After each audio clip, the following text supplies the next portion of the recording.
같이 기도함으로 새벽 기도 시작하겠습니다. 하나님 아버지 감사합니다. 감사합니다.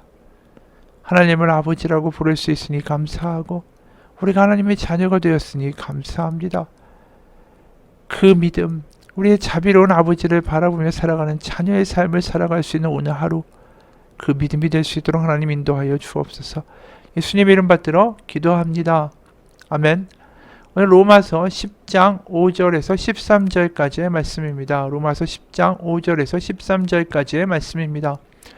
모세가 기록하되 율법으로 말미암는 의를 행하는 사람은 그 의로 살리라 하였거니와 믿음으로 말미암는 의는 이같이 말하되 내 마음에 누가 하늘에 올라가겠느냐 하지 말라 하니 올라가겠느냐 함은 그리스도를 모셔 내리려는 것이요 혹은 누가 무저갱에 내려가겠느냐 하지 말라 하니 내려가겠느냐 함은 그리스도를 죽은 자 가운데서 모셔 올리려는 것이라. 그러면 무엇을 말하느냐? 말씀이 내게 가까워 내 입에 있으며 내 마음에 있다 하였으니 곧 우리가 전파하는 믿음의 말씀이라. 내가 만일 내 입으로 예수를 주로 시인하며 또 하나님께서 그를 죽은 자 가운데서 살리신 것을 내 마음에 믿으면 구원을 받으리라. 사람이 마음으로 믿어 의에 이르고 입으로 시인하여 구원에 이르느니라. 성경에 이르되 누구든지 그를 믿는 자는 부끄러움을 당하지 아니하리라 하니 유대인이나 헬라인이나 차별이 없음이라. 한 분이신 주께서 모든 사람의 주가 되사 그를 부르는 모든 사람에게 부요하시도다. 누구든지 주의 이름을 부르는 자는 구원을 받으리라. 아멘. 오늘 구절들은 우리가 많이 알고 있는 내용들이 참 많이 나오죠.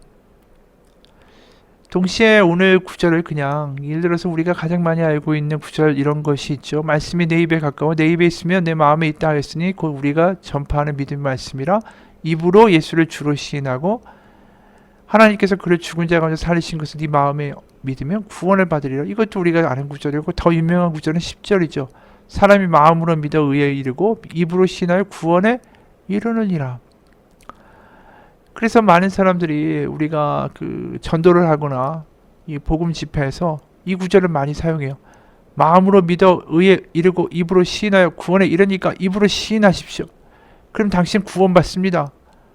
이 말씀 그대로 그냥 표면적으로 선포될 때가 많죠. 그런데 오늘 우리가 읽은 이 로마서 10장 자체가 어느 맥락에 있는 것입니까? 이스라엘 유대인들이 저버림을 받은 것이 아니라 하나님의 경륜의 계획 가운데 그들도 결국 회복될 것이다 라는 것을 말씀하는 9장부터 11장 사이에 껴있는 대목이에요.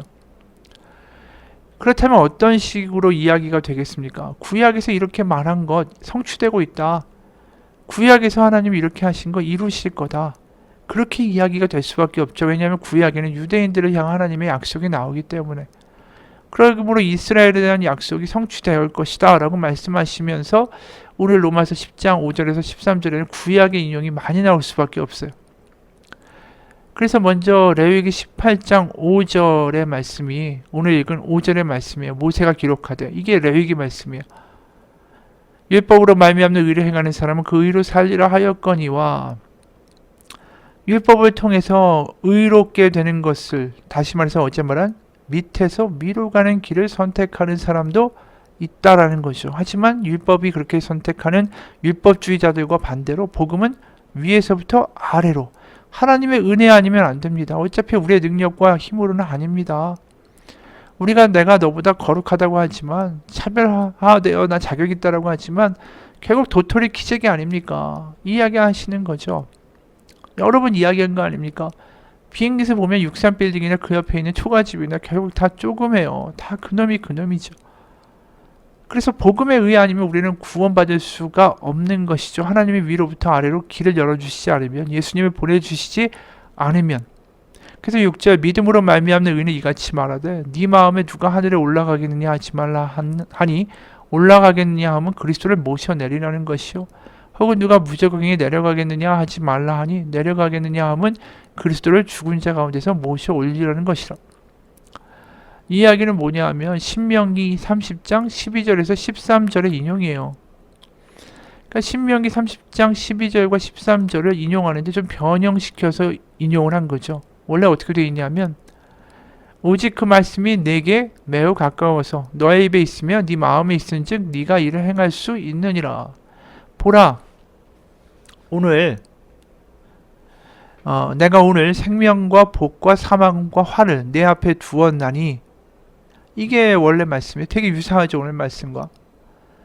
이것은 맥락이 뭐냐면 신명기잖아요. 그러니까 모세가 이 출애굽 2세대 드디어 가나안에 들어가는 이 광에서 태어난 새로운 세대에게 하나님 주신 율법, 바로 그 생명과 복의 길을 선택하라. 복의 길이 너에게 너무 가까이 있다. 이미 주어졌다. 그것을 선택하기만 하면 너희는 복된 길을 살게 될 것이다. 그 이야기를 선포하는 대목이 신명기 30장 12, 그러니까 14장 또 15장 15절이에요.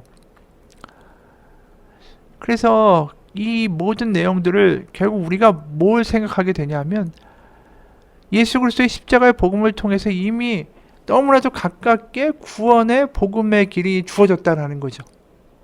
그래서 우리가 읽은 6절과 7절은 신명기 30장 12, 13절을 거의 비슷하게 하면서 율법의 자리에다 그리스도를 집어넣은 거예요. 그러니까 네가 율법 하나님의 말씀을 찾으려고 어디 하늘로 가고 땅으로 갈 필요가 없다. 이미 있다. 너에게 너무 가깝게 있다. 그래서 그 율법 말씀을 그냥 지키기만 하면 복의 길로 갈 수 있다. 생명을 얻을 수 있다. 이게 신명기 30장 12절에서 15절까지의 논지인데, 그 그리스도로 치환을 해놓은 거죠. 그래서 이미 예수님이 오셨다. 십자가의 복음이 있다. 그 복음을 믿음으로 취하기만 하면, 그러면 구원을 얻게 될 것이다. 다른 그리스도를 찾을 필요가 없다. 예수님이 바로 메시아가 맞다. 예수님이 하늘에서 하나님이 열어주신 구원의 길이 맞다. 다른 데 가려고 하지 말라. 이 이야기를 하는 거죠. 그래서 결국 8절의 말씀, 아까 읽은 신명기 14, 15절의 말씀을 그대로 반영한 거죠. 그러면 무엇을 말하느냐? 말씀이 내게 가까워 내 입에 있으며 내 마음에 있다 하였으니 그 우리가 전파하는 믿음의 말씀이라. 네가 만일 내 입으로 예수를 시인하며 또 하나님께서 그를 죽은 자 가운데 살리신 것을 네 마음에 믿으면 구원을 받으리라. 결국 하나님의 그 율법과 명령의 자리에 예수님이 들어가 있는 거예요, 지금. 그런데 우리가 이미 앞서서 얘기했듯이 다 구약의 인용들 아닙니까? 그럼 그냥 구약의 인용을 마구 한 게 아니죠. 사실 신명기 30장의 말씀을 12절부터 15절까지를 대폭으로 지금 인용이 되고 있는 거예요. 근데 신명기 30장이 어떤 장이냐면, 이 놀라운 미래에 대한 예언이 들어있어요. 신명기 30장 3절에 보면, 내 하나님 여호와께서 마음을 돌이키시고 너를 긍휼히 여기서 포로에서 돌아오게 하시되 내 하나님 여호와께서 흩으신 그 모든 백성 중에서 너를 모으시리니. 지금 가나안에 들어가는 백성에게 웬 포로 이야기를 하세요? 포로에서 돌아온대요. 이건 언제 얘기입니까? 결국 가나안에 들어가서 나라를 세우고 남들 다 북왕국 다 망하고 바벨론의 포로로 갔다가 다시 되돌아오게 되는 사건을 이야기하는 거예요. 그럼 돌아오게 될 때 하나님은 어떤 일을 하실 것이다? 신명기 30장 5절 6절, 내 하나님 여호와께서 너를 내 조상들이 차지한 땅으로 돌아오게 하사 내게 다시 그것을 차지하게 하실 것이며, 여호와께서 또 너에게 선을 행하사 너를 내 조상들보다 더 번성하게 하실 것이며, 내 하나님 여호와께서 내 마음과 내 자손의 마음의 할례를 베푸사 너로 마음을 다하여 뜻을 다하여 내 하나님 여호와를 사랑하게 하사 너로 생명을 얻게 하실 것이며. 여기 놀라운 이야기가 나오죠. 마음의 할례를 하게 해주시고, 그 베푸는 게 우리가 하는 게 아니라 하나님이 베푸시는 거죠. 그리고 마음을 다하고 뜻을 다하여 내 하나님 여호와를 사랑하게 하사, 우리가 사랑하는 게 아니에요. 사랑할 수 있도록 만드시겠다라는 거예요. 마음의 할례를 통해서. 그게 결국 누구를 통해서 이루어집니까? 예수님을 통해서 이루어지는 거죠. 성령님을 통해서 이루어지는 거죠. 신명기 30장의 말씀은 결국 신약에 나와 있는 예수님의 그리스도의 사건을 미리 이야기하고 있는 것이다 라는 뜻이에요. 그래서 거기 나와 있는 율법, 이 명령을 너희가 지킬 수 있다. 너의 앞에 있다. 선택만 하라. 이 이야기는 결국은 그 일이 우리 가운데 선택하고 우리 너무 가깝게 하나님의 말씀과 마음이 우리 가운데 오는 사건이 생길 것이다라는 것을 미리 이미 신명기 30장에서 말씀하고 있다라는 거죠. 단순히 율법과 명령이 아니라 우리 마음 가운데 말씀으로 새겨지는 역사를 이루고 말겠다라는 하나님의 뜻이 신명기 30장에 있는 거예요. 그래서 신명기 30장에 나와 있는 그 말씀을 나중에 예레미야가 다시 풀어서 설명하는 거예요. 예레미야 31장 33절을 보면 이 예레미야는 남녀 다 패망할 때 있었던 선지자 아닙니까? 그러나 그날 후에 내가 이스라엘 집과 맺을 언약은 이러하니 곧 내가 나의 법을 그들의 속에 두며, 그렇죠. 말씀이 그 가까이 있다라는 거죠. 아까 말한 신명기 30장 14절, 말씀이 너게 너무 가까워서 내 입에 있고 네 마음에 있다. 네가 이를 행할 수 있다. 이 이야기를 예레미야에서 다시 인용해서 쓴 말씀이에서 31장 33절, 언약은 이러하니 내가 나의 법을 그들의 속에 마음에 두며 그들의 마음에 기록하여 나는 그들의 하나님이 되고 그들은 내 백성이 될 것이라. 여호와의 말씀이니라. 그러니까 이 출애굽하고 나라를 세우지도 못한 신명기 때의 이 선언의 말씀이 800년이 지나서 예레미야의 입에서 다시 선포되고 있고, 그것이 다시 바울을 통해서 예수 그리스도라는 말씀이 육신된 사건으로 말미암아 다시 재해석되고 성취되었다라고 선포되고 있는 거죠. 그러니까 지금 우리가 많이 아는 구절, 그 말씀이 내게 매우 가까워서 내 입에 있으며 내 마음에 있은즉 네가 이를 행할 수 있느니라. 이 말씀을 지금 사도 바울이 그대로 인용할 수밖에 없는 거예요. 예수님이 왔으니까. 율법이 아니라 드디어 신명기에서 말한 구약의 예언이 성취되었다. 예레미야에서 예언한 말씀이 성취되었다. 그래서 우리가 그 입으로 시인하여 구원을 얻는다라는 이 말씀 자체가 그냥 단순히 야, 나 예수님 믿겠습니다, 복음 집회에서 아멘 하는 차원이 아니라, 하나님이 그 이스라엘을 택하신 때부터 시작하셔서 정말 하나님의 놀라운 계획과 경륜으로 말미암아 우리 가운데 그 말씀이 정말 가깝게 오도록 우리 가운데 그 아들을 보내사 우리 가운데 오신 그 사건을, 그 하나님의 열심을, 하나님의 그 오래 참으심을, 하나님의 긍휼을, 그것을 감격으로 받아들이고 아멘하는 사람들은 구원받으리라. 그게 입으로 시인한다라는 뜻에 담겨있는 깊은 뜻이, 그냥 육체적인 입으로 아멘, 머리로는 뭐 알지도 못하고 그냥 입으로 아멘, 주술적으로 아멘하면 그래 하나님의 영이 갑자기 확 들어가서 그 사람을 사로잡아서 구원을 일으킨다, 그런 뜻이 아니죠. 바로 아멘한다라는 건 신명기부터 시작해서 하나님이 끝까지 그 백성을 포기하지 않고 이루어내시는, 우리 가운데 가까이 오신 하나님의 역사가 이루어졌습니다. 아멘입니다. 입술로 시인한다라는 말의 참뜻이 그거예요. 그래서 그냥 아무 생각 없이 아멘 한다는 뜻이 아니라는 거죠. 그래서 11절에 성경에 이르되 누구든지 그를 믿는 자는 부끄러움을 당하지 아니하리라 하니 유대인이나 헬라인이나 차별이 없습니다. 한 분이신 주께서 모든 사람의 주가 되사 그를 부르는 모든 사람에게 부요하시도다. 그래서 모든 사람에게 부어주시는 하나님의 그 은혜, 모든 사람에게 가까이 오신 하나님의 은혜, 예수님의 은혜. 그래서 13절, 이거 너무 유명하죠. 누구든지 주의 이름을 부르는 자는 구원을 받으리라.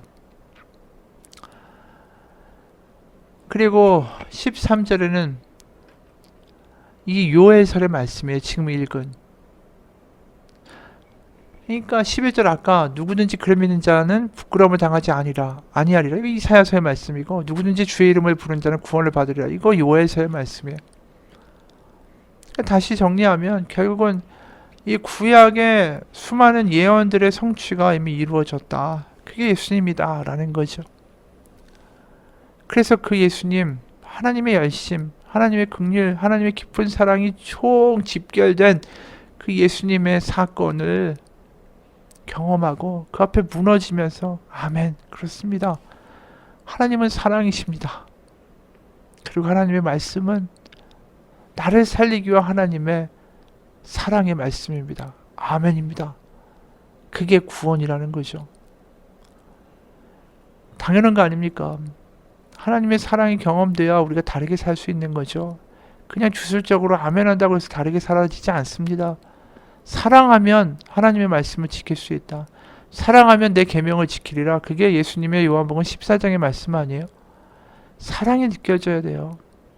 그래서 입으로 시인하고 그 이름을 부르는 자는 구원을 받는다. 하나님 아버지라고, 내 아버지가 되어주시니 감사하다고, 그렇게 절절하게 살아가는 사람들이 구원을 경험하고 감격을 경험하고 하나님을 사랑하고 예수 사랑하는 삶을 살아내는 하나님의 나라를 이 땅 가운데 구현할 수 있는 거 아니겠습니까? 그리고 그렇게 하나님을 사랑하고 감격하게 된 사람들은 하나님의 말씀이 들리기 시작해요. 예배를 드리던, 기도를 하던, 말씀을 읽던, 그게 사랑하는 관계 안에서 이루어질 때에 복된 시간이 되고 마음에 새겨지고 마음에 절절할 수밖에 없는 거죠. 한참 길이 막히는 바쁜 퇴근 시간이었는데 80대 할아버지 한 분이 택시 안에서 안절부절 못하는 거예요. 아이고 기사 양반 좀 더 빨리 갈 수 없나? 급해서 택시 탔는데 전체보다 느린 것 같아. 내가 6시까진 꼭 가야 돼. 재촉하신 할아버지의 모습이 급해 보여서 운전기사가 지름길로 최대한 택시를 빨리 몰았어요. 걱정하지 마세요. 6시 전까지는 꼭 도착할 거예요. 그런데 무슨 일에 그렇게 급하신 거예요? 6시까지 할멈이 있는 노인 요양병원에 도착해야 저녁을 함께 먹을 수가 있어. 늦으면 간호사들이 할멈을 먼저 먹이고 밥상을 치워버려. 그럼 늦게 가시면 할머니가 화를 내시나요? 아니, 우리 할멈은 치매라서 내 얼굴도 못 알아봐. 벌써 5년이나 됐지. 택시기사가 말했어요. 그러면 일찍 가든 늦게 가든 할머니나 할아버지랑 알아보지도 못하는데 왜 이렇게 서두르시나요? 의아해하는 이 기사의 질문에 할아버지는 택시기사의 어깨를 살며시 두드리며 말했어요. 할멈은 내가 남편인지 알아보지 못하지만 난 아직도 할멈이 내 아내라는 것을 알고 있거든. 이게 하나님의 사랑이에요. 우리가 하나님을 잊었지만 하나님은 우리를 아직도 잊고 있지 않으시다라는 거죠. 내가 하나님을 잊고 내 마음대로 산다 할지라도 지금도 나를 기다리시는 하나님의 마음, 우리를 향한 멈추지 않는 사랑이 바로 하나님의 복음이에요. 우리가 말씀을 읽으면서 그 하나님이 그런 사랑을 가지고 우리 가운데 오신다고 할 때에 그 말씀이 어떻게 우리 가운데 감동이 되지 않겠어요? 그리고 그 말씀대로 살아가려고 하다 보면 우리 인생은 달라질 수밖에 없는 거죠. 그리고 그 말씀을 행하려고 할 때 그게 의무가 아니라 그 말씀을 따라서 살 때 갑자기 나에게 감격이 오는 거예요. 그래 내 아들아. 그래 나를 위해서 손해를 보는구나. 나 때문에 용서하는구나. 나 때문에 희생하는구나. 내가 너의 마음을 알고 너의 삶을 알고 내가 네가 나를 사랑하는 것을 내가 안단다라고 하나님 말씀해 주시는 그 마음의 뭉클함이 성령을 통해서 우리 가운데 임하죠. 그러면서 우리의 삶은 더 감격하는 삶으로 변화되는 거예요. 그렇기 때문에 오늘 사람이 마음으로 믿어 의에 이르고 입으로 시인하여 구원에 이르느니라. 바로 아멘, 아멘, 아멘 할 수 있는 그 믿음이 되기 원합니다. 우리 삶 가운데 어떤 상황이 처하든 간에 하나님은 나의 아버지시고 하나님은 우리를 기억하시고 하나님은 저 십자가를 통해서 끊임없는 하나님의 열심 우리 가운데 보이고 계셔. 아멘이야. 그렇게 믿음으로 살아가는 우리의 삶이 되기를 원합니다. 그 믿음 가운데 하나님이 반드시 반응하여 주실 거예요. 왜요? 하나님 우리의 아버지가 되시기 때문이죠. 그 사랑 가운데 살아가시는 오늘 하루가 되시길 주님의 이름으로 축원합니다. 같이 기도하겠습니다. 하나님 아버지, 우리가 감격하면서 하나님의 사랑 안에 거하고 하나님의 말씀과 음성이 우리 가운데 살아있으며 그래서 하나님의 자녀로 살아가는 것이 혼자만의 삶이 아니라 아버지와 동행하며 사랑하는 이 땅에서의 삶인 것을 경험하고 간증하며 살 수 있도록 주님 인도하여 주옵소서. 우리가 입으로 늘 시인하기 원합니다. 하나님은 선하십니다. 아멘입니다. 하나님은 나의 아버지 되십니다. 아멘입니다. 하나님은 다 알고 계십니다. 아멘입니다. 그 수시로 하나님 가운데 아멘이라고 고백하며 나아가는 모든 이들 가운데 그 이름을 부르는 자 구원을 받고 감격을 받고 하나님의 성령을 받게 하여 주옵소서. 예수님 이름 받들어 기도합니다. 아멘. 하늘에 계신 우리 아버지, 아버지의 이름을 거룩하게 하시며 아버지의 나라가 오게 하시며 아버지의 뜻이 하늘에서와 같이 땅에서도 이루어지게 하소서. 오늘 우리에게 일용할 양식을 주시고 우리가 우리에게 잘못한 사람을 용서하여 준 것 같이 우리 죄를 용서하여 주시고 우리를 시험에 빠지지 않게 하시고 악에서 구하소서. 나라와 권능과 영광이 영원히 아버지의 것입니다. 아멘.